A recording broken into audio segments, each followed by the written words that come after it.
ஆமை குஞ்சுங்களுக்கு ஒரு அன்பான வேண்டுகோள்.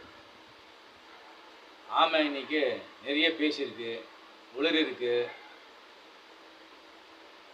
பித்தம் தலைகறி பதறி பேசியிருக்கு. ஆமை குஞ்சுங்களாம் சந்தோஷப்பட்டிருக்காங்க. ஆனால் இந்த சந்தோஷம் நிரந்தரம் கிடையாது. குஞ்சுங்களா, தயவு செஞ்சு இந்த ஆமை விட்டு விலகி எங்கே ஓடி போடுங்க. இப்போ தொழில் பாருங்கள், ஆக வேண்டிய வேலை பாருங்கள். காரணம்னா இப்போ ஆமை மேலே வழக்கு பதிவு போகுது. நாம முன் பட்டியல் ஆணையம் நோட்டீஸ் கொடுத்துருக்கு தமிழக அரசுக்கு, இந்த ஆமையை நசுக்கிறதுங்கிற பிரிக்கிறதுங்க சொல்லி. அதே மாதிரி திருச்சி ஏஎஸ்பி அவர் நோட்டீஸ் அனுப்பிச்சிருக்காரு. பகிரப்ப மன்னிப்பு கேட்கணும், 2 வாய் மூடிடணும்னு சொல்லி. அதனால் இந்த விஷயத்தில் குஞ்சுங்களாம் அவுத்து போட்டு ஆட முடியாது, சரியா? அதனால் ஆமை குஞ்சுங்களாம் எங்கன்னா எஸ்கேப் ஆகிடுங்க, ஆமை விட்டு விலகி போயிடுங்க.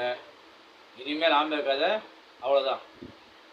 ஆமை ரொம்ப பேசிச்சு, அவுத்து போட்டு ஆடிச்சு, முடிவு நெருங்கிச்சு.